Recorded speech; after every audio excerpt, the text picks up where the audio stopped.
ونتوكل عليه ونعوذ بالله من شرور أنفسنا ومن سيئات أعمالنا من يهده الله فلا مضل له ومن يضلله فلا هادي له ونشهد أن لا إله إلا الله وحده لا شريك له ونشهد أن سيدنا ونبينا ومولانا محمدا عبده ورسوله أرسله بالحق بشيرا ونذيرا وداعيا إلى الله بإذنه وسراجا منيرا صلى الله تعالى عليه وعلى آله وأصحابه وسلم تسليما كثيرا كثيرا أما بعد فأعوذ بالله من الشيطان الرجيم بسم الله الرحمن الرحيم من يطع الله ورسوله فقد فاز فوزا عظيما وقال تعالى فاسألوا أهل الذكر إن كنتم لا تعلمون صدق الله مولانا العظيم اللهم صل على سيدنا محمد وعلى آل سيدنا محمد كما صليت على سيدنا إبراهيم وعلى آل سيدنا إبراهيم إنك حميد مجيد اللهم بارك على سيدنا محمد وعلى آل سيدنا محمد كما باركت على سيدنا إبراهيم وعلى آل سيدنا إبراهيم إنك حميد مجيد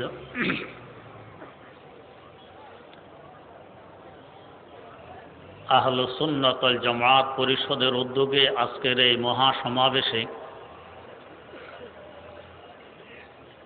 কথিত আহলে হাদিস সম্প্রদায়ের পক্ষ থেকে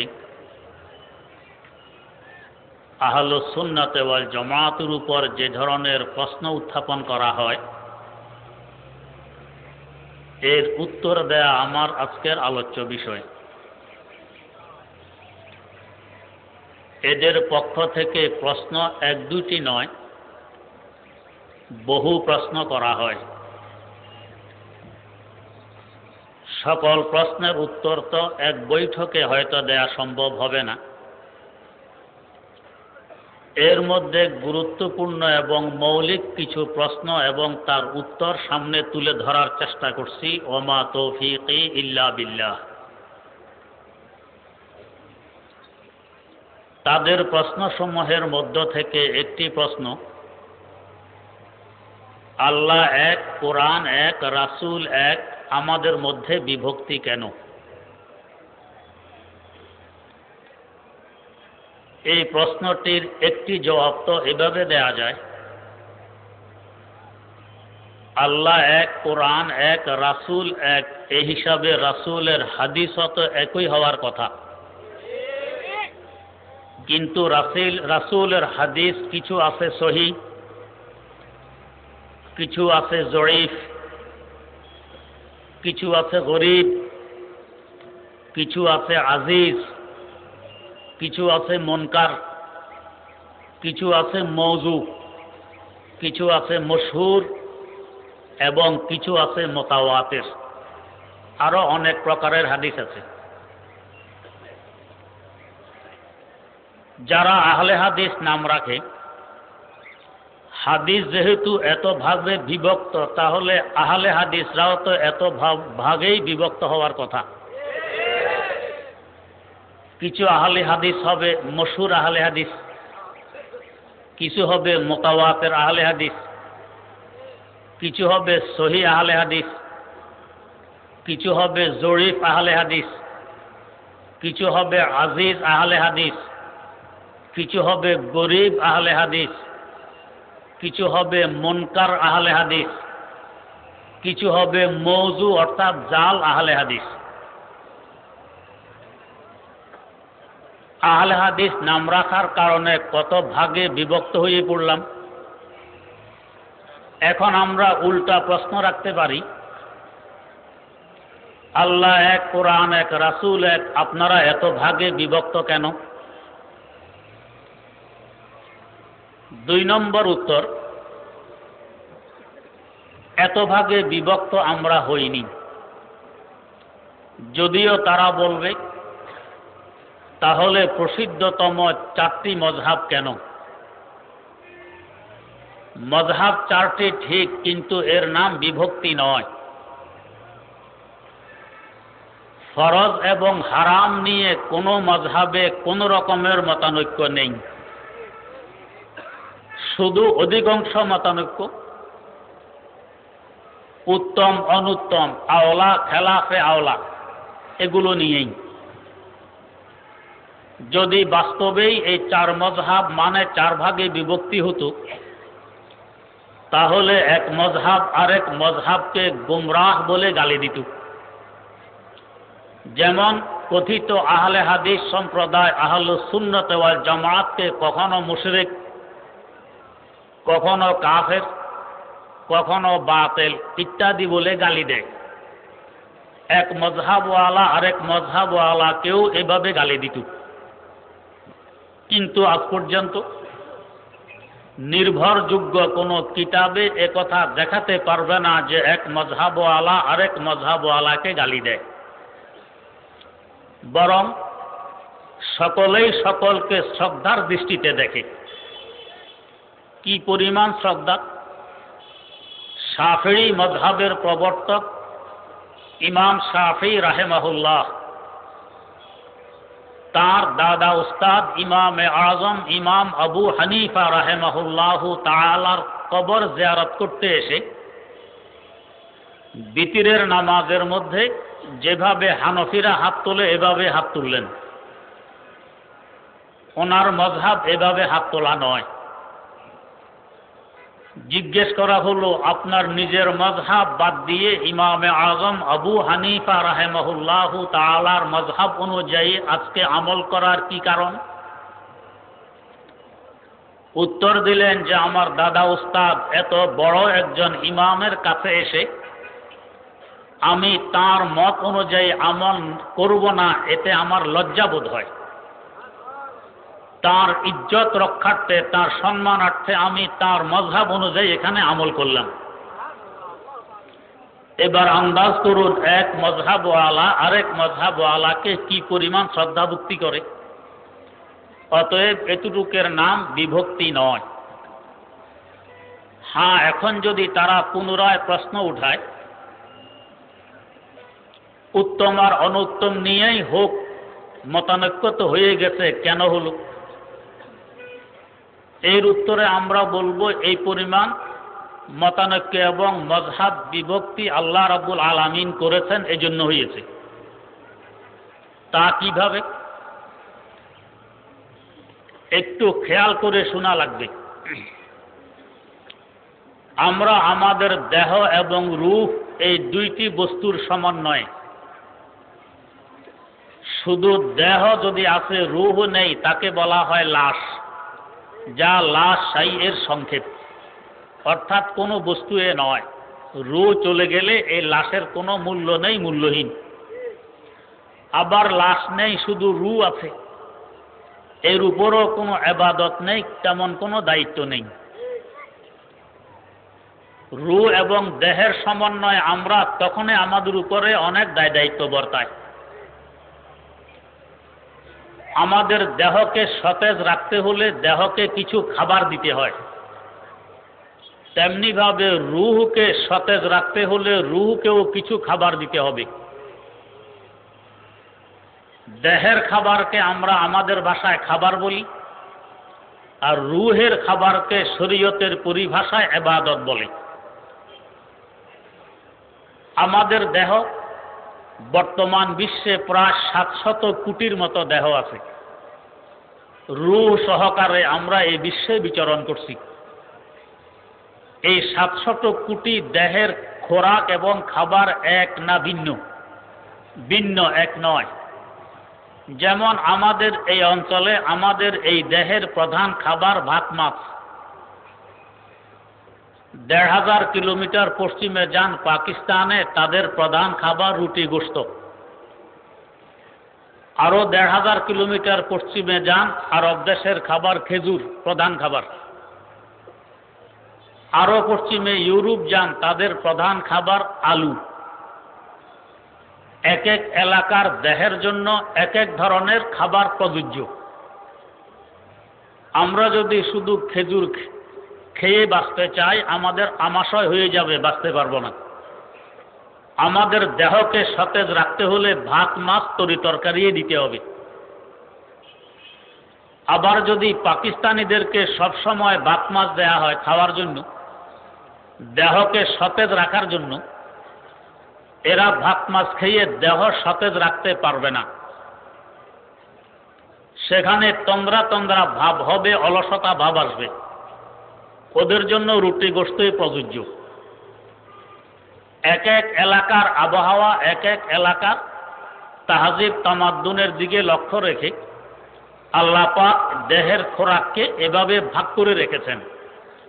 কোন এলাকার দেহের জন্য কোন খাবার প্রযোজ্য, আল্লাহর পক্ষ থেকে ওই এলাকার মানুষগুলো তাদের দেহের জন্য ওই খাবারই ব্যবহার করে থাকে। এখন যদি কেউ এই আওয়াজ উঠায়, দেহ সকলেরই এক, মানুষের দেহ, সৃষ্টিকর্তা এক, আল্লাহ রাব্বুল আলামিন। এই দুনিয়াতে আগমন করেছে এক পদ্ধতিতে, পিতামাতার মাধ্যমে।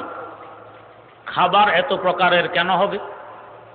সকলের প্রধান খাবার এক হইতে হবে। সারা দুনিয়ার মানুষের খাবার যদি এখন আলু বানাইয়ে দেয়, আলু খেয়ে সকলেই বাঁচতে পারবে না।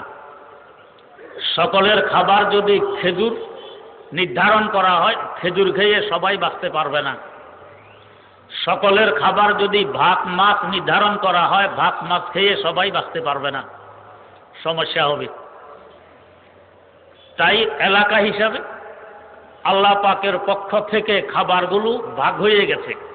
যে এলাকায় যে খাবার দেহের জন্য অধিক উপকারী এবং প্রযোজ্য, ওই এলাকার মানুষ ওই খাবারগুলোই ব্যবহার করে থাকে দেহকে সতেজ রাখার জন্য। সারা দুনিয়ার খাবারকে এক করার আন্দোলনে যদি কেউ নামে, একে দুনিয়ার মানুষ বিবেকহীন বলবে, পাগল বলবে, ভালো মানুষ বলবে না। এই যে দেহের খাবারগুলো এক এক এলাকার জন্য এক এক রকম হলো, বিশ্ববাসী পরামর্শ মিটিং করে সিদ্ধান্ত নিয়েছিল যে বাংলাদেশিদের জন্য প্রধান খাবার হবে ভাত মাছ, পাকিস্তানিদের জন্য হবে রুটি গোশত, আরবদের জন্য হবে খেজুর দুধ, ইউরোপিয়ানদের জন্য হবে আলু। এ ধরনের কোনো সিদ্ধান্ত নেওয়া হয়নি। সিদ্ধান্ত ছাড়া অটোমেটিক আল্লাহ পাকের পক্ষ থেকে এই বিভক্তি হয়ে গেছে এবং হওয়ারই প্রয়োজন ছিল। ঠিক তেমনিভাবে রূহকে সতেজ রাখতে হলে রূহকেও খোরাক দিতে হবে, খাবার দিতে হবে। রূহের খাবারের নাম ইবাদত। এক এক এলাকার রূহের জন্য এক এক রকমের ইবাদত প্রযোজ্য, এক এক রকমের ইবাদত উপকারী। তাই আল্লাহ রাব্বুল আলামিন এক এক এলাকার রূহের জন্য ইবাদত অটোমেটিক এক এক রকম করে দিয়েছেন।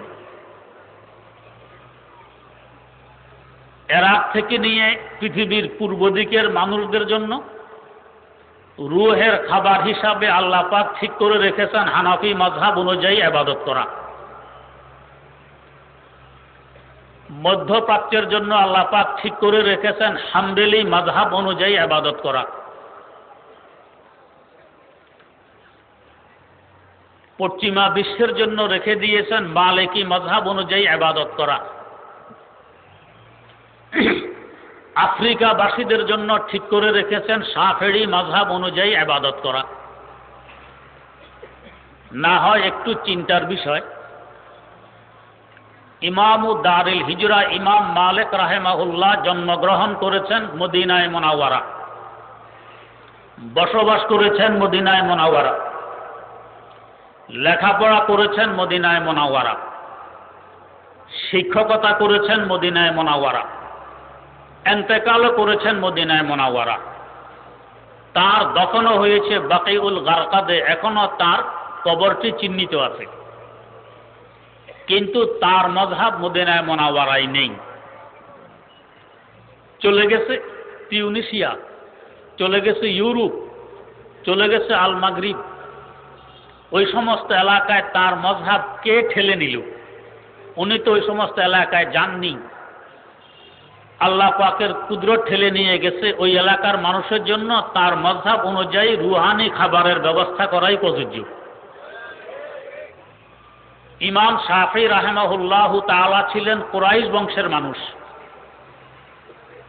এই হিসাবে তার মযহাব আরবে থাকার কথা, কিন্তু তার মযহাব আরবে রইল না, চলে গেল আফ্রিকা। কে ঠেলে নিল? ইমাম আহমদ বিন হাম্বল রাহিমাহুল্লাহ, ওনার জন্মস্থান বাসস্থান ইরাক, কিন্তু তার মযহাব ইরাকে রইল না, আরবে চলে গেল। কে ঠেলে নিল?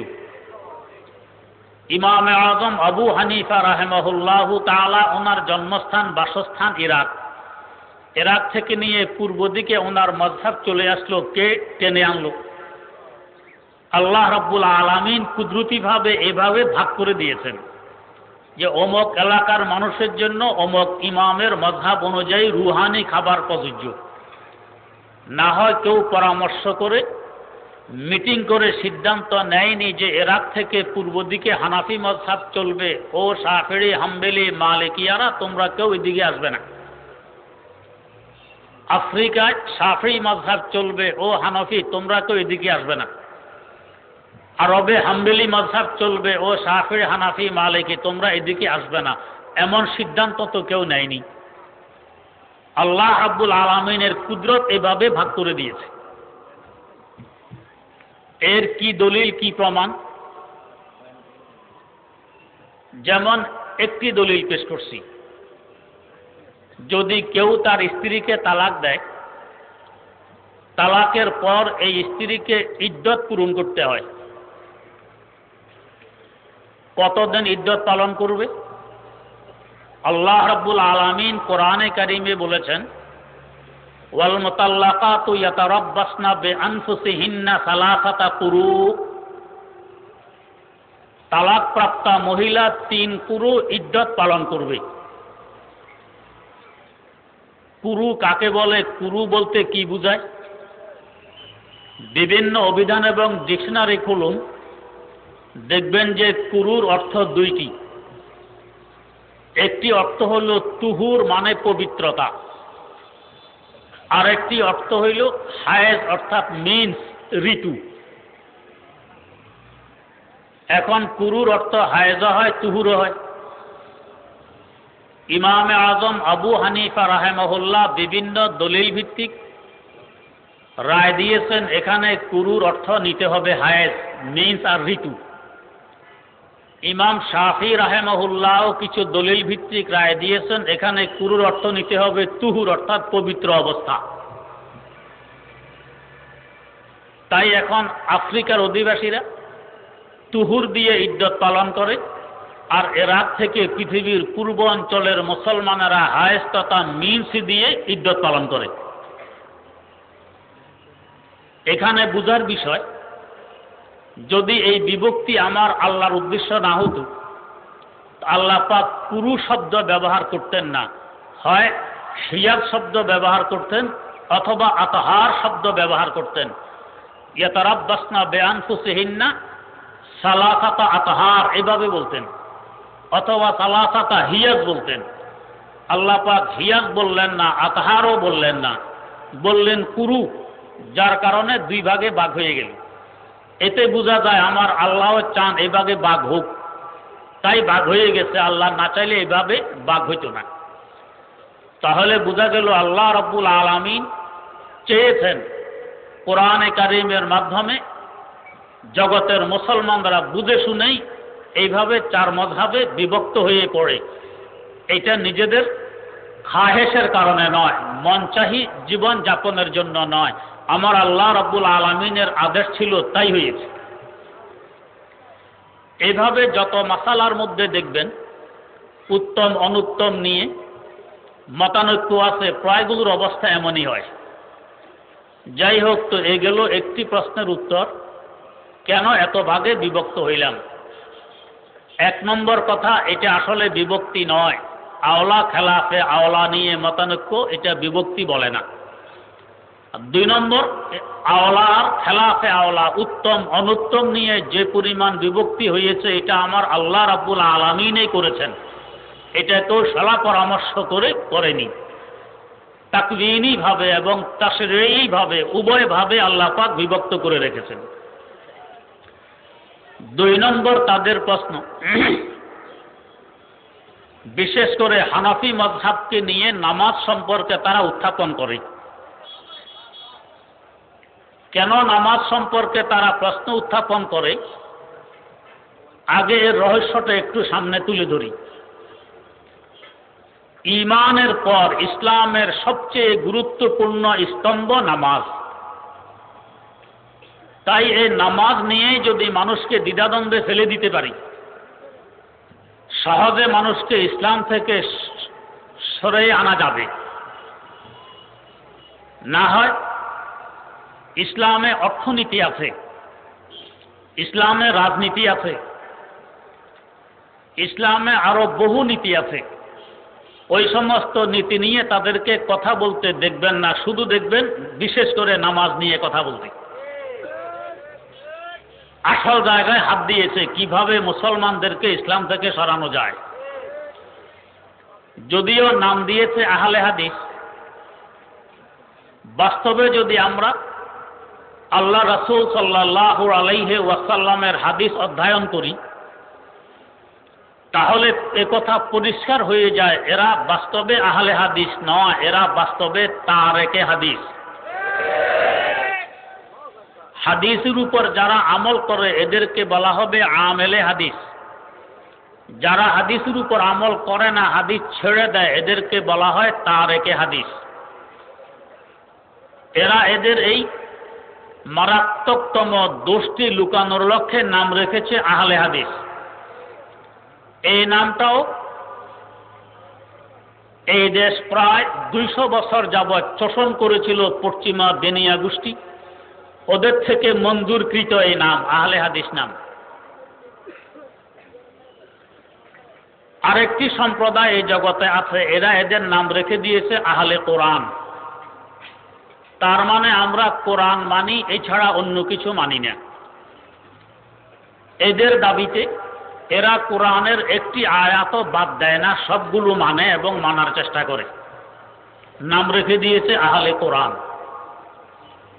আহলে হাদিস সম্প্রদায় যদি এই দাবি করে, আমরাও একটি হাদিসও বাদ দিই না, সমস্ত হাদিসের উপর আমল করি, তাহলে হয়তো একটু বলা যাবে আহলে হাদিস নামটা ঠিক আছে। যদিও এর কারণে পুরা কোরআন বাদ পড়ে। আহলে হাদিস বললে তো আমরা হাদিস মানে, কোরআন তো এর ভিতরে নেই। তাই এদের এক ব্যক্তি কোরআনকে হাদিস বানানোর লক্ষ্যে একটি প্রবন্ধ লিখে ছেপেছে প্রায় 500 পৃষ্ঠার। এই প্রবন্ধে উনি কোরআনকে হাদিস সাব্যস্ত করার চেষ্টা করেছেন। 1500 বছর থেকে উম্মত আল্লাহ রাব্বুল আলামিনের কালাম সম্মিলিত কিতাবকে কোরআন বলে আসছে। এখন এই নতুন সম্প্রদায় কোরআনকেও হাদিস হিসাবে আখ্যায়িত করতে চায়। তাদের উপর আমার প্রশ্ন, সমস্ত হাদিস মানেন কি মানেন না? যদি বলে মানি, তো তাহলে হাদিসের যত প্রকার আমি আগে বলে আসছিলাম, আপনাদের মধ্যেও এত প্রকারের বিভক্তি হবে। কিন্তু কথায় কথায় অমুক হাদিস জড়িত, অমুক হাদিস দুর্বল, অমুক হাদিস মুনকার, এটা মানা যাবে না, অমুক হাদিস সাদ, এটা মানা যাবে না। তাহলে হাদিস মানলেন কোথায়? দুর্বল হাদিসও কিন্তু হাদিস, জরিফ হাদিসও হাদিস। জরিফ হাদিস হাদিস ছাড়া অন্য কিছু নয়, শুধু সনদার সূত্রের কারণে জয়ীফ বলা হয়, দুর্বল বলা হয়, মতনের কারণে নয়। যদি আহলে হাদিস সত্যিকার অর্থে হয়েই থাকেন তো জয়ীফ হাদিসও আপনাদেরকে বাধ্যতামূলক মানতে হবে। জয়ীফ বলে হাদিস ছেড়ে দেন কেন? বরং হানফিদের দিকে তাকাইলে আমরা দেখি এরা জয়ীফ হাদিস পর্যন্ত ছাড়তে রাজি হয় না। যে পর্যন্ত একটি জয়ীফ হাদিসও পাওয়া যাবে তার উপর আমল করার চেষ্টা করবে। এবার আসুন নামাজের বেলায় তারা প্রশ্ন উত্থাপন করে হানফিদের উপরে, কি করে তারেকে হাদিস হলো আর আমরা কি করে আমেলে হাদিস হলাম। নামাজ শুরু হয় দাঁড়ানো থেকে নিয়ে। নামাজ শুরু করার পূর্বে আমাদেরকে দাঁড়াইতে হয়, এরপরে নিয়ত তাকবীরে তাহরিমা। তাকবীরে তাহরিমা থেকে বাস্তবে নামাজ শুরু হয়, সালাম দ্বারা নামাজ শেষ হয়। এখন নামাজে দাঁড়াবো কিভাবে? আমরা সাধারণত দাঁড়াই, দুই পায়ের মধ্যখানে 4 আঙ্গুল পরিমাণ জায়গা ফাঁকা রেখে তারপরে দাঁড়াই। এতে তাওয়াজু, আজেজি, ইনকিসারি, বিনয় এবং নম্রতা প্রকাশ পায়, যেটা নামাজের মূল উদ্দেশ্য। আহলে হাদিস নামধারী ভাইয়েরা এত ছোট হয়ে দাঁড়ায় না, দুই পাও দুই দিকে ছড়িয়ে দিয়ে তারপরে দাঁড়ায়। আমাদের বাংলা ভাষা বলে একটু চেগায়ে দাঁড়ানো। আর একটুও নয়, আপনার যতই সরবেন সে আরো চেগাবে। দুই দিকের মুসল্লি যদি সত্যি থাকে তার চেগানি যে পর্যন্ত আছে এ পর্যন্ত চেগাবে। এখন এখানে প্রশ্ন, চেগানোর কারণ কি, কেন চেগান? তারা এখানে একটি হাদিস পেশ করে। হাদিসটির অনুবাদ শুনলে আপনারাই বুঝতে পারবেন হাদিসের উপরে আমল করে নাকি আমল ছেড়ে দেয়, আমেলে হাদিস নাকি তারেকে হাদিস। হাদিসটি হলো আন নুমান ইবনে বাশীর قال سمعت رسول الله صلى الله عليه وسلم يقول لا تصبن صفوفكم أو لا يخالفن الله بين وجوهكم قال فرأيت الرجل منا يلزق منكبه بمنكب صاحبه وركبته بركبة صاحبه وكعبه بكعبه। বুখারী এবং মুসলিমে হাদিসটি উল্লেখ আছে।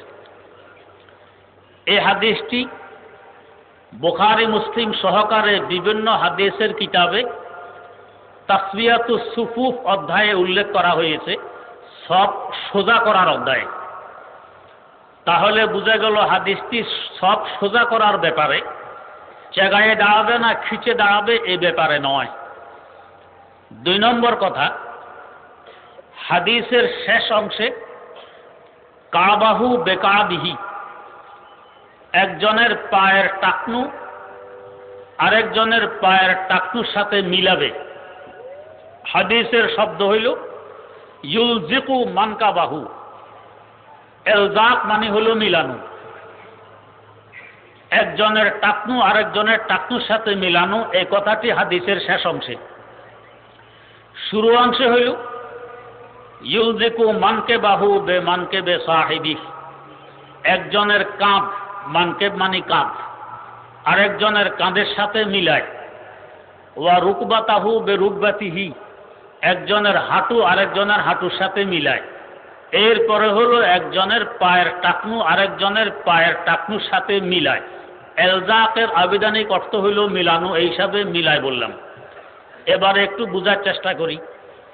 মেলানো অর্থ যদি একজনের পা আরেকজনের পায়ের সাথে লাগিয়ে দেয়া হয়, তো হাদিসের শুরুতে হলো একজনের কাঁধ আরেকজনের কাঁধের সাথে লাগিয়ে দাও। যদি শুধু 2 জন মানুষ দাঁড়ায় তাহলে একজন আরেকজনের দিকে ঝুঁকে কাঁধে কাঁধে মেলানো সম্ভব। কিন্তু যদি 3 জন দাঁড়ায় তাহলে 2 জন তো একজন আরেকজনের দিকে ঝুঁকে কাঁধে কাঁধে কাঁধ মিলাইল, তৃতীয় ব্যক্তি কিভাবে মিলাবে বলুন? হাদিসে তো প্রথমে কাঁধে কাঁধ মিলানোর কথা। আর এই যে এখন আমরা নামাজ পড়লাম, এক এক সফে শত শত মুসল্লি, সকলে কাঁধের সাথে কাঁধ কিভাবে মিলাবো? একজন আর আরেকজনের কাঁধের মধ্যখানে কিছু না কিছু ফাঁক থাকাই আবশ্যক। কারণ আমাদের দেহ যে পরিমাণ মোটা, কাঁধ এর থেকে আরেকটু কম। তো কাঁধে কাঁধ মিলাইতে হলে বাধ্যতামূলক ঝুঁকতে হবে। তা আমরা যদি এভাবে ঝুঁকে মিলাইতে যাই, বেশি থেকে বেশি 2 জন মিলাতে পারবো, বাকিরা আর পারবে না। তাহলে বোঝা গেছে হাদিসে এলজাকের অর্থ মিলানো নয়। যদি মিলানোই হইতো তাহলে ও নামধারী আহলে হাদিস ভাইয়েরা, তোমরা কাঁধে কাঁধ কেন মিলাও না? বরং যত চেগায়ে দাঁড়াবে কাঁধ থেকে কাঁধের দূরত্ব তত বাড়বে। চেগানো ছাড়া 4 আঙ্গুল ফাঁক করে দাঁড়াইলে 2 কাঁধের দূরত্ব কমবে। হাদিসের দ্বিতীয় শব্দ হইল রুকবাতাহু বেরুকবাতিহি, একজনের হাঁটু আরেকজনের হাঁটুর সাথে মিলাবে। তো আহলে হাদিস নামধারী ভাইয়েরা কি একজনের হাঁটু আরেকজনের হাঁটুর সাথে মিলায়? হাঁটুকে হাঁটুর সাথে মিলাইতে হইলে সাধারণত অর্ধাঙ্গ রোগী যারা বিছানায় পড়ে গেছে, এমন রোগীদের আস্তে আস্তে নার্ভ খিচে যায়, তাই পা একটু গুটিয়ে আসে, হাঁটু ছড়িয়ে পড়ে। মারা যাওয়ার পরও এদের হাঁটুকে আর মিলানো যায় না। যারা দেখেছেন তারা দেখেছেন হাঁটু ছড়িয়ে থাকে। তো নামাজ অবস্থা এইভাবে বাউয়া ব্যাঙের ন্যায় হাঁটুকে 2 দিকে ছড়িয়ে দিলে তো একজনের হাঁটু আরেকজনের হাঁটুর সাথে মিলা সম্ভব। কিন্তু আহলে হাদিস নামধারী ভাইয়েরা কি একজনের হাঁটু আরেকজনের হাঁটুর সাথে মিলায়? মিলায় না। এবার আসুন 3 নম্বর শব্দ আকেবাহু বে আকেবিহি। আকেব মানে হইল পায়ের ছোট গিরা, যাকে টাকনু বলা হয়। নলার শেষ অংশের 2 পার্শ্বে যে উঁচু 2টি হাড়, এই 2টিকে বলা হয় আকেব। কাব, এক হাদিসে কাব শব্দ, কাব মানে টাকনু। আকেব মানে হলো পায়ের গোড়ালি, যাকে এড়ি বলা হয়। আকেব শব্দ হাদিসে আসে নাই, হাদিসে এসেছে কাব। আহলে হাদিস ভাইয়েরা চাগায়া দাঁড়াইলে পায়ের গোড়ালি আরেকজনের পায়ের গোড়ালির সাথে লাগে, টাকনু তো টাকনুর সাথে লাগে না। বরং যত চেগাবে ততই একজনের টাকনু আরেকজনের টাকনু থেকে দূরে সরবে। তাহলে হাদিসের উপর তো আমল এরা মোটেও করলো না। তো বোঝা গেল এই হাদিসের মূল অর্থ লাগানো নয়, মূল অর্থ হলো সব সোজা করা। সমস্ত মুহাদ্দিসিনে কেরাম যারা হাদিস সংকলন করেছেন তারা হাদিস থেকে সব সোজা করাই বুঝেছেন। এই জন্য তসবিয়াতুস সুফুফ, সব সোজা করার অধ্যায়ে হাদিসটি উল্লেখ করেছেন। পায়ের গোড়ালির সাথে গোড়ালো মিলানো, একথা কোনো মুহাদ্দিস বোঝেননি, যার কারণে এমন কোনো অধ্যায় ওনারা কায়েম করেননি যেখানে হাদিসটি উল্লেখ করবেন। তো আহলে হাদিস ভাইয়েরা, হাদিসে যে 3টি অঙ্গের কথা এসেছে, কাঁধে কাঁধ মিলানো, এটা ওরা মিলায় না। হাঁটুর সাথে হাঁটু মিলানো, ওরা মিলায় না। টাকনুর সাথে টাকনু মিলানো, এরা মিলায় না। তাহলে আমেলে হাদিস হলো না তারেকে হাদিস হলো? তারেকে হাদিস হলো হাদিস অস্বীকার, হাদিস মানল না, হাদিসের উপরে আমল করলো না। হ্যাঁ, এবারে আসুন হানাফি মাযহাব। এরা ছোট হয়ে চিকন হয়ে দাঁড়াইতে চেষ্টা করে বিনয় এবং নম্রতার সাথে। একজনের দেহের সাথে আরেকজনের দেহ মিলে থাকে, জায়গায় দাঁড়ালে তো মিলে না। তাহলে 2 জনের কাঁধের মধ্যখানে দূরত্ব কম থাকে, 2 মুসল্লির হাঁটুর মধ্যখানে দূরত্ব কম থাকে, 2 মুসল্লির পায়ের ছোট গিরা তথা টাকনুর মধ্যখানে দূরত্ব কম থাকে। এই হিসাবে হাদিসের উপরে আমল করনেওয়ালা তো হানাফি মাযহাব হইল।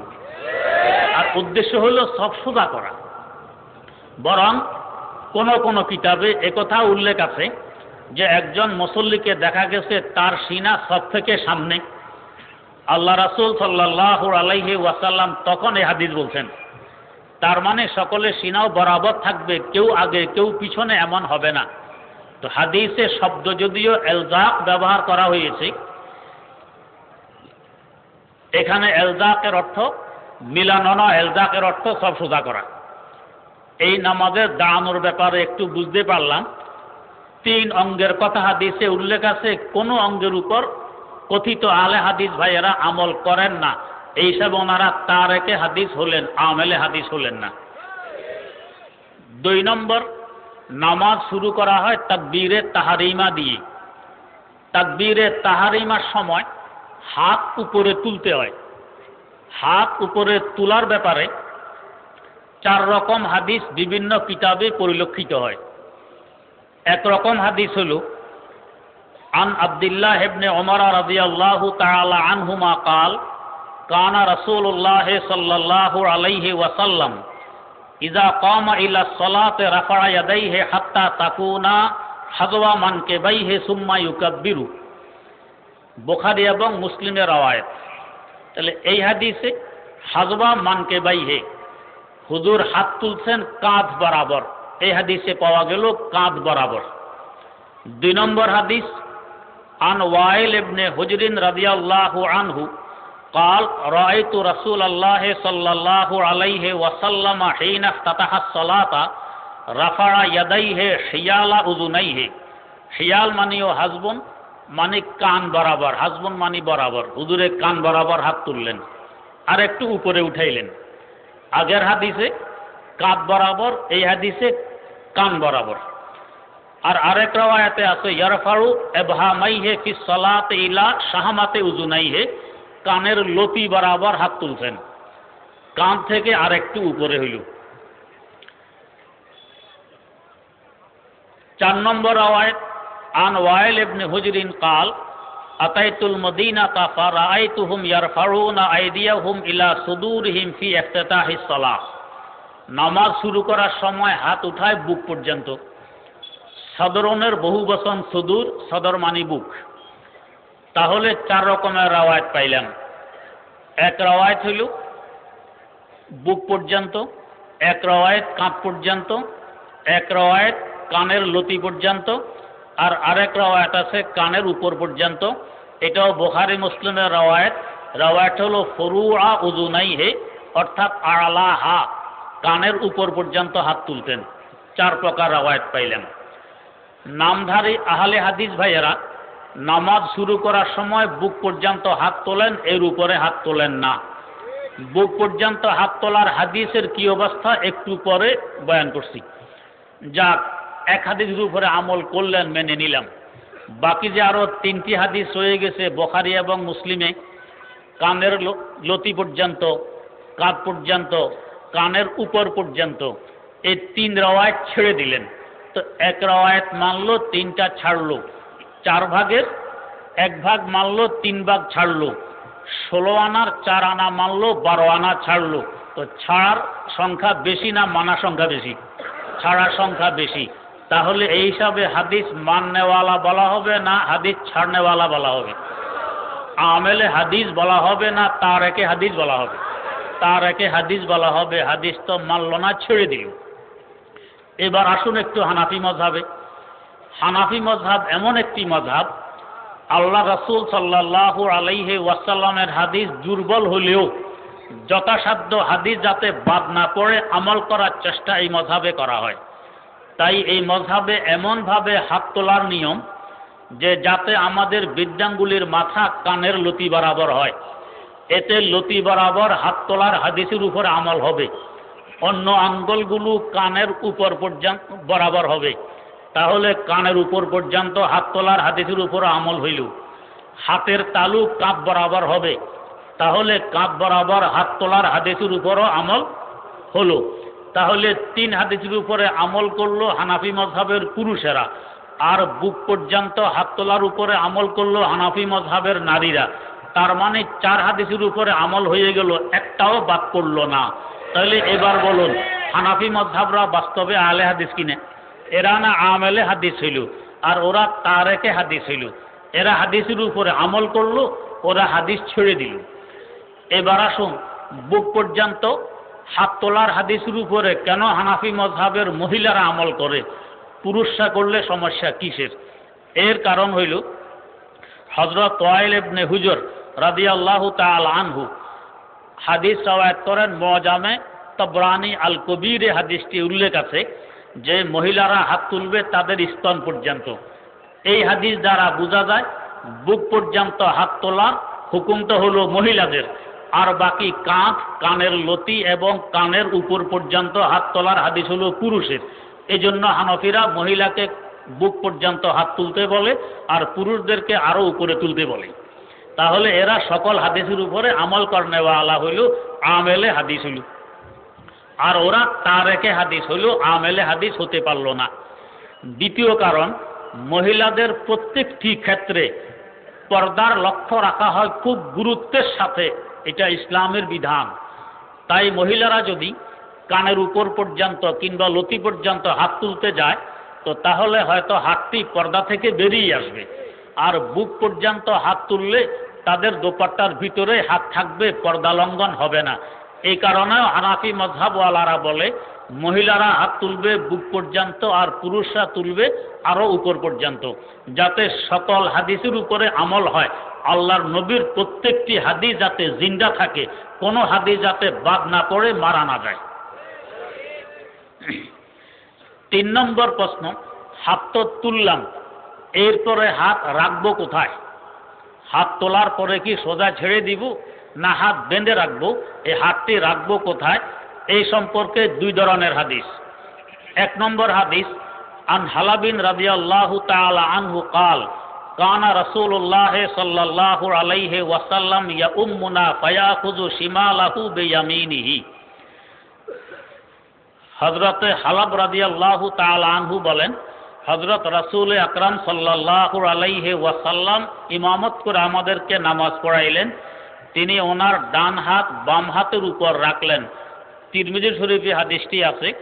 এই হাদিসটি নাসাই শরীফে আছে। সেখানে শব্দ হলো কাবেজা বেয়ামিনিহি আলা শিমালিহি, হুজুর ডান হাত দিয়ে বাম হাতকে ধরলেন। তো তাহলে তিরমিজির হাদিসে আছে ডান হাত বাম হাতে রাখলেন, নাসাইর হাদিসে আছে ডান হাত দিয়ে বাম হাতকে ধরলেন। 2 রকম হাদিস হইল। এবং হযরতে ইবনে মাসউদ রাদিয়াল্লাহু তাআলা আনহু থেকেও হাদিস রাওয়ায়াত, উনি বর্ণনা করেন যে রাসূলুল্লাহ সাল্লাল্লাহু আলাইহি ওয়াসাল্লামকে আমি দেখেছি ফাওয়াযা ইয়াদাহুল ইউমনা আলাল ইউসরা, ডান হাতকে বাম হাতের উপরে রেখে দিয়েছেন। তো একটা হলো রাখার হাদিস, একটা হইল ধরার হাদিস। এখন আমাদের কথিত আহলে হাদিস ভাইয়েরা ডান হাতের তালু বাম হাতের কোনই বরাবর উপরে রেখে দেয়, ধরে না। আর আমাদের হানাফি মযহাবে কিভাবে আমল করে?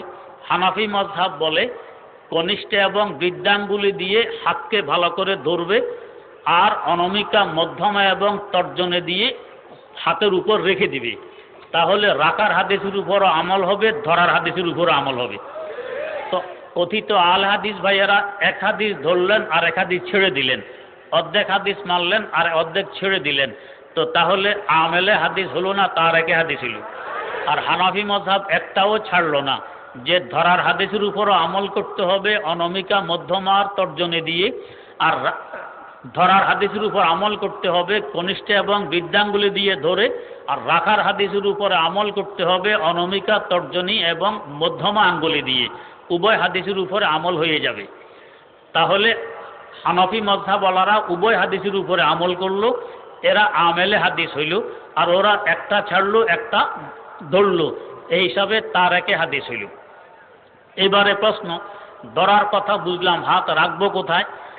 হাত রাখার ব্যাপারে 2 ধরনের হাদিস। 1 ধরনের হাদিস হইল আন ওয়াইল ইবনে হুজর আন আবিহি قال রাআইতু নবিয়্য সাল্লাল্লাহু আলাইহি ওয়াসাল্লাম ইয়াযাউ ইয়ামিনাহু আলা শিমালিহি ফিস সালাতে তাহতা সুররা। মুসান্নাফে ইবনে আবি শায়বাতে হাদিসটি বর্ণিত আছে। মুসান্নাফে ইবনে আবি শায়বা, উনি হযরত আবু বকর ইবনে আবি শায়বা ইমাম বুখারী রাহিমাহুল্লাহু তাআলা উস্তাদ, এবং তার সংকলিত এই আল মুসান্নাফ নামী কিতাবটি বর্তমানে শুধু হাদিস ছেপে আসছে 25 খণ্ডে, তার সিরাত সহকারে 30 খণ্ডে ছেপে আসছে। আমার কাছেও কিতাবটি আছে। শায়েখ আউয়ামার তাহকিক সহ হাদিসের কিতাবটি আমাদের সামনে আছে। তো এই কিতাবের মধ্যে উল্লেখ আছে যে নাভির নিচে হাত রাখতেন আল্লাহ রাসূল সাল্লাল্লাহু আলাইহি ওয়াসাল্লাম। তেমনিভাবে ইমাম বুখারী রহমতুল্লাহ আলাইহির আরেকজন উস্তাদ তরজুমানু আহলি সুন্নাত ওয়াল জামাআহ হাম্বলি মযহাবের প্রবর্তক ইমাম আহমদ বিন হাম্বল রাহিমাহুল্লাহু তাআলা, তার সংকলিত হাদিসের কিতাব আল মুসনাদ, এই কিতাবটি ছেপে এসেছে আমাদের কাছে এখন 53 খণ্ডে। এই কিতাবের মধ্যে হযরতে আনাস রাদিয়াল্লাহু তাআলা আনহু, হযরতে আলী মুরতাজা রাদিয়াল্লাহু তাআলা আনহু, হযরত আবু হুরায়রা রাদিয়াল্লাহু তাআলা আনহু, এই 3 জন সাহাবী থেকে হাদিস বর্ণিত যে হুজুর নামাজের মধ্যে হাত বেঁধেছেন তাহাতা সুররা, সুররা মানে নাভি, তাহাত মানে নিচে, তাহাতা সুররা মানে নাভির নিচে। তাহলে নাভির নিচে হাত বাঁধার হাদিস কয়েকটি পাইলাম। এবং সহি সনদ দ্বারা প্রমাণিত। আর বুকের উপর হাত বাঁধার হাদিস সহি ইবনে খুজাইমা নামে কিতাবে উল্লেখ আছে। যদি এই হাদিসকে আমরা সহি হিসাবে মেনে নেই, তাহলে এক হাদিসের উপরে তারা আমল করলো, বুকে হাত বাঁধল, আর নাভির নিচে হাদিসের উপরে আমরা পুরুষরা আমল করলাম, নাভির নিচে হাত বাঁধার হাদিস জিন্দা রইল। আর হানাফি মজহাবের নারীরা বুকের উপর হাত বাঁধবে, তাই বুকের উপর হাত বাঁধার হাদিসটিও জিন্দা রইল। তো উভয় হাদিস জিন্দা রাখলো হানাফি মজহাবওয়ালারা। কোনো হাদিস পুরুষের মাধ্যমে জিন্দা রইল, কোনো হাদিস নারীর মাধ্যমে জিন্দা রইল।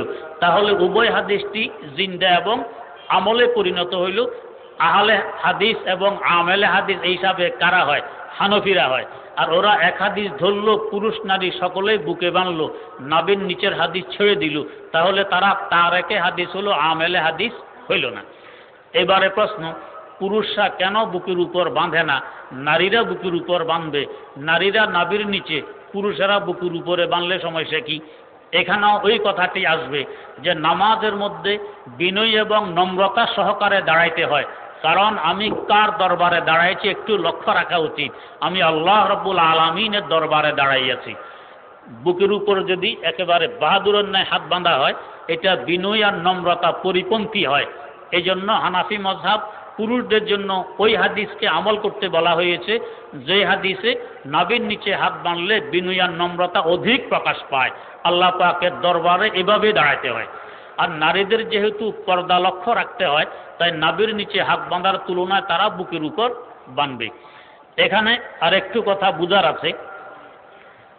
যদিও সহি ইবনে খুজাইমা নামী হাদিসের কিতাবে বুকের উপর হাত বাঁধার হাদিসটি আছে, এই হাদিসটি আরো কয়েকটি কিতাবে উল্লেখ আছে, সেখানে আল্লাহ সদর শব্দ নেই, বুকের উপর কথা নেই। সব সনদ সহকারে এখানে বর্ণনা করা তো সম্ভব নয়। আমি কয়েকটি সনদ আপনাদের সামনে তুলে ধরছি। এই সনদ আর সূত্রগুলোতে আল্লাহ সদর বুকের উপরে কথা নেই। হাদিস কিন্তু ওইটি যে হাদিস ইমাম ইবনে খুজাইমা সহি ইবনে খুজাইমায় উল্লেখ করেছেন। যেমন 1 নম্বর, আব্দুল্লাহ ইবনে ওয়ালিদ আন সুফিয়ান আন আসিম ইবনে কুলাইব আন আবিহি আন আবি ওয়াইল ইবনে হুজর। এই সনদ দে হাদিস উল্লেখ আছে মুসনাদে আহমদ বিন হাম্বল নামী কিতাবে। এখানে আল্লাহ সদরের কথা উল্লেখ নেই, শুধু হাত বাঁধার কথা উল্লেখ আছে। 2 নম্বর, জায়েদা আন আসিম ইবনে কুলাইবিন আন আবিহি আন ওয়াইল ইবনে হুজুরিন। এই হাদিসটি এই সনদে উল্লেখ আছে নাসাই শরীফে, এখানে আল্লাহ সদর শব্দটি নেই। 3 নম্বর, বিশর ইবনুল মুফাজ্জল আন আসিম ইবনে কুলাইবিন আন আবিহি আন ওয়াইল ইবনে হুজর। এই হাদিসটি এই সনদে এই সূত্রে আবু দাউদ শরীফে উল্লেখ আছে, এখানে আল্লাহ সদর শব্দ নেই। 4 নম্বর, আব্দুল্লাহ ইবনে ইদ্রিস ওয়া বিশর ইবনুল মুফাজ্জল আন আসিমিন আন আবিহি আন ওয়াইল ইবনে হুজর। এই সূত্রে হাদিসটি বর্ণিত আছে ইবনে মাজাহ শরীফে, এখানেও আল্লাহ সদর শব্দ উল্লেখ নেই। 5 নম্বর, আব্দুল ওয়াহেদ আন আসিম আন আবিহি আন ওয়াইল ইবনে হুজর। এই হাদিসটি এই সূত্রে উল্লেখ আছে মুসনাদে আহমদ বিন হাম্বলে, এখানে আল্লাহ সদর শব্দ উল্লেখ নেই। 6 নম্বর, জুহাইর ইবনে মুয়াবিয়াতা আন আসিমিন আন আবিহি আন ওয়াইল ইবনে হুজর। এই সনদার সূত্রে হাদিসটি বর্ণিত মুসনাদে আহমদ বিন হাম্বলে, এখানেও আল্লাহ সদর শব্দ নেই। 7 নম্বর, শুরবাতু আনিল হাজ্জাজ আন আসিমিন আন আবিহি আন ওয়াইল ইবনে হুজর। এই সূত্র আর সনদে হাদিসটি বর্ণিত আছে মুসনাদে আহমদ বিন হাম্বলে, এখানেও আল্লাহ সদর শব্দ নেই।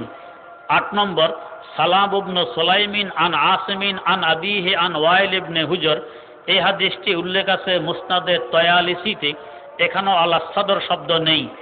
9 নম্বর, খালিদ ইবনে আব্দুল্লাহ আন আসিমিন আন আবিহি আন ওয়াইল ইবনে হুজর। এই হাদিসটি উল্লেখ আছে ইমাম বাইহাকি রহমতুল্লাহ আলাইহির সংকলিত হাদিসের কিতাব আস-সুনানুল কুবরাতে, এখানেও আল্লাহ সদর শব্দ নেই। তো তাহলে অন্যান্য কিতাবে এই সনদার এই সূত্রে বর্ণিত হাদিসের আল্লাহ সদর শব্দ নেই, একমাত্র আছে সহি ইবনে খুজাইমা নামে কিতাবে। তাহলে বোঝা গেছে আল্লাহ সদর শব্দ নিশ্চয়ই কোনো হেরফের হয়ে গেছে। কি হেরফের হইল? আল্লামা নিমবি রহমতুল্লাহ আলাই আসারুস সুনান নামে কিতাবে লিখেছেন, যেখানে আসলে শব্দ ছিল ওয়াজারা হাজিহি আলা হাজিহি। হাজিহি এক হাজিহি মানে ডান হাত, ওয়াদারা মানে রেখেছেন, তো রেখেছেন ডান হাত। আলা হাজিহি এ হাজিহি মানে বাম হাত, আলা মানে উপর, হুজুর ডান হাতকে বাম হাতের উপর রেখেছেন। এখানে শেষের আলা হাজিহির হাজিহি কোনো কাতেবে, আগে তো আর ছাপানো হইতো না, হাতে লিখত, হাজিহি শব্দটা সদরিহি হয়ে গেছে। কারণ যারা আরবি লেখা জানেন তারা বোঝেন হাজিহিয়া সদরিহি লিখতে তেমন কোনো ব্যবধান বোঝা যায় না, তো হাজিহিকে সদরিহি লিখে ফেলছে, এখান থেকে সদরিহি শুরু হয়ে গেছে, না হয় আসল হাদিসে সদরিহি নেই। 2 নম্বর কথা, ইবনে খুজাইমার এই হাদিসটি হাদিসে শায। শায মানে এর থেকে আরো অধিক নির্ভরযোগ্য সূত্রে আলা সদরের কথা নেই, তাহাতা সুরার কথা আছে, তাই হাদিসটি শায। এই জন্যই হাদিসটি মানার মতো নয়, আমল করার মতো নয়। তো আমল করার মতো নয় এমন একটি হাদিস, যে হাদিসে এই শব্দের পরিবর্তে আরেকটি শব্দ ছিল, এমন সন্দেহাতীত একটি হাদিসকে তারা নিয়ে সকলেই বুকের উপরে হাত বাঁধে। আর সন্দেহবিহীন হাদিসের উপরে হানফি মাযহাবওয়ালারা আমল করে, পুরুষেরা নাভির নিচে হাত বাঁধে। তাহলে এবারে বলুন, তারেকে হাদিস কে আর আমেলে হাদিস কে? তাহলে হানাফি মাযহাবওয়ালারা আমেলে হাদিস, আর আহলে হাদিস নামধারীরা তারেকে হাদিস। আরেকটি দলিল নেই তারা যে তারেকে হাদিস, সেটা হইল রুকুতে যাওয়ার সময় এবং রুকু থেকে উঠার সময় এরা হাত তোলে, হানাফি মাযহাবওয়ালারা হাত তোলে না। হাত না তোলার হাদিসটি হযরতে ইবনে মাসউদ রাদিয়াল্লাহু তাআলা আনহু থেকে বর্ণিত। ইবনে মাসউদ এমন একজন সাহাবী যার শানে আল্লাহ রাসূল সাল্লাল্লাহু আলাইহি ওয়াসাল্লাম বলে গেছেন, তোমরা যদি কোরআন শিখতে চাও তাহলে এই ইবনে মাসউদ থেকে শিখবে। আন্দাজ করুন কি পরিমাণ আস্থা এবং নির্ভর থাকলে আল্লাহ রাসূল এই কথা বলতে পারেন ইবনে মাসউদ থেকে শিখবে। হযরতে ওমর রাদিয়াল্লাহু তাআলা আনহু ইবনে মাসউদ রাদিয়াল্লাহু আনহুকে কুফায় পাঠাইলেন ইলম শেখানোর জন্য, দ্বীন শেখানোর জন্য, এবং সাথে একটি চিঠি লিখে দিলেন। সেখানে লিখলেন যে আমি ইবনে মাসউদের মুখাপেক্ষী, তারপরও আমার থেকে তোমাদেরকে অগ্রাধিকার দিয়ে ইবনে মাসউদকে তোমাদের কাছে পাঠিয়ে দিলাম। হযরতে আলী মুরতাদা রাদিয়াল্লাহু তাআলা আনহু কুফায় গিয়ে দেখলেন কুফা ইলমে ভরপুর। পরে ইবনে মাসউদ রাদিয়াল্লাহু আনহুর কৃতজ্ঞতা প্রকাশ করলেন একথা বলে যে আল্লাহ রহম করুক ইবনে মাসউদের উপর, সে এই পুরা কুফা নগরীকে ইলম দিয়ে ভরপুর করে দিয়েছে। সে ইবনে মাসউদ রাদিয়াল্লাহু তাআলা আনহু বর্ণনা করেন, তো আল্লাহ রাসূলকে যেভাবে নামাজ পড়তে দেখেছি আমি কি সেভাবে তোমাদেরকে নামাজ পড়ে দেখাবো? এরপর তিনি দেখাইলেন, শুধু তাকবীরে তাহরিমার সময় হাত তুললেন, আর কোথায় কোনো জায়গায় হাত তুললেন না। এই হাদিসের উপরে হানাফি মাযহাবওয়ালারা আমল করে। আর কথিত আহলে হাদিস ভাইয়েরা রুকুতে যাওয়ার সময় এবং রুকু থেকে উঠার পরেও হাত তোলেন। ওনারা দলিল দেন হযরত ইবনে ওমর রাদিয়াল্লাহু তাআলা আনহুর একটি হাদিস দিয়ে, যে ওনার থেকে এই রওয়ায়াত আছে, আমরা অস্বীকার করি না, রুকুতে যাওয়ার সময় এবং রুকু থেকে উঠার পরে কান পর্যন্ত হাত তোলা আছে ওনার থেকে রওয়ায়াত। কিন্তু প্রশ্ন, হযরত ইবনে ওমর রাদিয়াল্লাহু তাআলা আনহুর 2 জন প্রসিদ্ধতম ছাত্র, একজন ইমাম মুজাহিদ যাকে রঈসুল মুফাসসিরিন বলা হয়, তাফসীর কিতাবে ওনার উদ্ধৃতি দেখবেন অনেক বেশি, আরেকজন ইমাম নাফি রাহিমাহুল্লাহ, ইমামুদ দারুল হিজরা ইমাম মালিক রহমতুল্লাহ আলাইহির উস্তাদ, যার কবর ইমাম মালিক রহমতুল্লাহ আলাইহির কবরের পাশে বাকিউল গারকাদে এখনো চিহ্নিত আছে। এই 2 জন প্রসিদ্ধতম ছাত্র হযরতে ইবনে ওমর রাদিয়াল্লাহু তাআলা আনহু, তারা বলেন আমরা আমাদের উস্তাদ ইবনে ওমরকে হাত তুলতে কখনো দেখিনি, বরং ইমাম মুজাহিদ তো বলেন আমি দীর্ঘ 14 বছর ওনার সাথে ছিলাম, কখনো হাত তুলতে দেখিনি। এখন প্রশ্ন, উনি নিজে হাত তোলেন না কিন্তু হাদিস রওয়ায়াত করলেন, হাত তোলার ব্যাপারটা কি? এর ব্যাপার হইল, ইসলামের প্রথম দিকে নামাজের মধ্যে অনেক কিছু জায়েজ এবং বৈধ ছিল, আস্তে আস্তে অনেক কিছু রহিত হয়ে গেছে। যেমন শুরুর দিকে নামাজে কথা বলা বৈধ ছিল, কেউ যদি জমাত শুরু হওয়ার পরে আসতো জিজ্ঞেস করতো ভাই কয় রাকাত হয়ে গেছে, কথা বলতো। এরপরে কথা বলা নিষেধ। নামাজে সালাম দেওয়া, সালামের উত্তর দেওয়া বৈধ ছিল, এরপর এটাও নিষেধ হলো, রহিত হইল। সালামের সময় হাত উঠানো নামাজে ছিল, এটা রহিত হইল। সিজদার সময় হাত উঠানোর কথা নামাজে ছিল, এটা রহিত হইল। রুকুর সময় হাত উঠানোর কথা নামাজে ছিল, এটাও রহিত হইল। শেষমেশ রয়ে গেল শুধু তাকবীরে তাহরিমার সময় হাত উঠানোর কথা, আর বাকি সব রহিত হয়ে গেছে। তো রহিত হওয়ার আগের ঘটনা উল্লেখ করতেছেন ইবনে ওমর রাদিয়াল্লাহু তাআলা আনহু। আর উনি আমল করতেন না, কারণ জানেন রহিত হয়ে গেছে, তাই নিজে আমল করতেন না। এই জন্য তার প্রসিদ্ধতম দুই ছাত্র বলেন, আমাদের উস্তাদকে আমরা হাত তুলতে দেখিনি।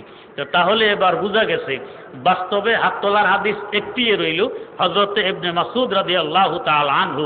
এর উপরে আমল করে হানাফি মাযহাবওয়ালারা, আর ওরা এর উপরে আমল করে না। আমল করে এমন একটি হাদিসের উপর যে হাদিসটি রহিত হয়ে গেছে, আল্লাহর রাসূল ও শেষ জামানায় এই হাদিসের উপরে আমল করেননি, ওই একটা হাদিস তুলে এনে আমল করা আরম্ভ করছে। তাহলে কারা আমেলে হাদিস হলো আর কারা তারেকে হাদিস হলো?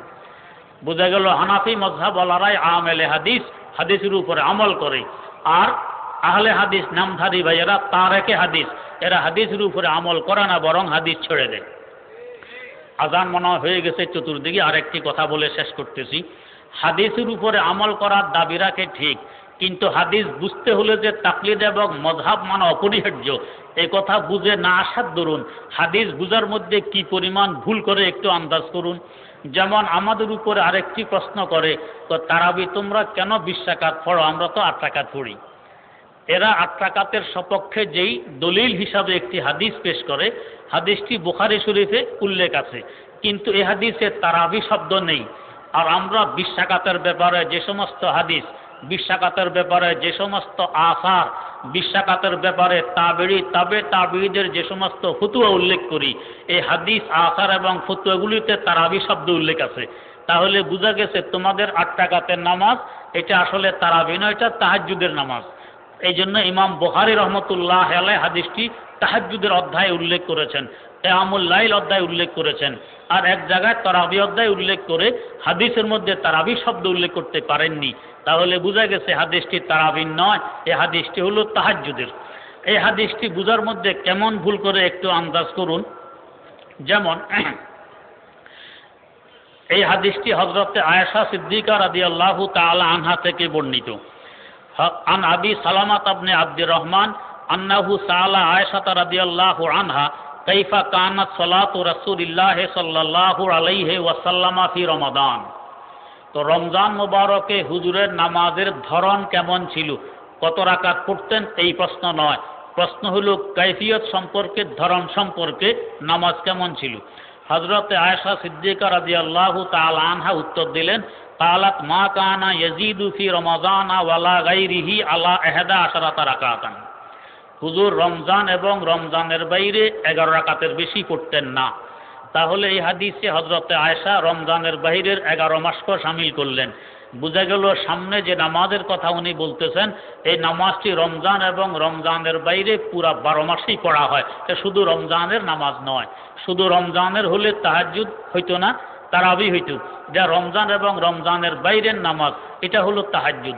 যদি এই নামাজটি তারাবি হয়ে থাকে, তো আহলে হাদিস ভাইদের কাছে আমার প্রশ্ন, তাহলে হযরত আয়েশা তো রমজানের বাইরে 11 মাসের কথাও বললেন, আপনারা বাকি 11 মাসে তারাবি কেন পড়েন না?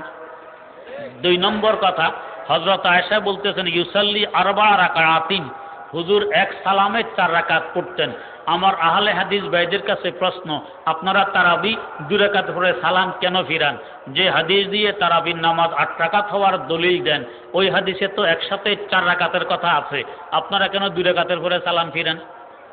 3 নম্বর, এই হাদিসের মধ্যে তো জমাতের কথা নেই, হুজুরে নামাজ পড়তেন এই কথা আছে, আপনারা তারাবি কেন জমাতের সাথে পড়েন?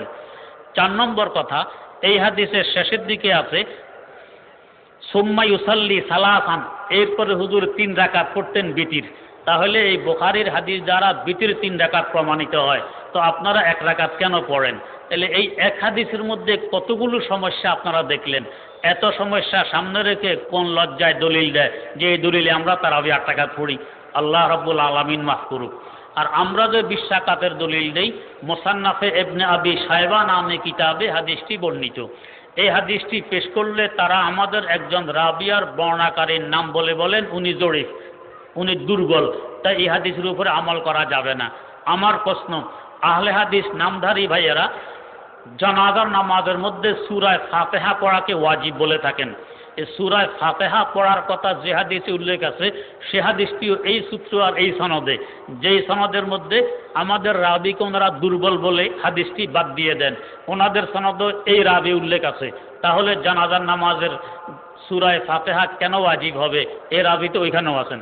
যদি ওইটা ওয়াজিব হইতে পারে তাহলে তারাবিও বিশ্বাকাত হইতে পারে, আর যদি ওইটাও তারাবি বিশ্বাকাত না হইতে পারে রাবির কারণে, তাহলে জানাজার নামাজের সূরায়ে ফাতিহা ওয়াজিব না হবে না, এটাও বাদ দিতে হবে। আল্লাহ রাব্বুল আলামিন সহি বুঝে আমল করে আমাদেরকে আমেলে হাদিস হিসাবে দুনিয়া বেঁচে থাকার এবং আমেলে হাদিস হিসাবে দুনিয়া থেকে বিদায় নেওয়ার তৌফিক দান ফরমান। সুবহানাকাল্লাহুম্মা ওয়া বিহামদিক আশহাদু আল্লা ইলাহা ইল্লা আনতা আস্তাগফিরুকা ওয়া আতুবু ইলাইক।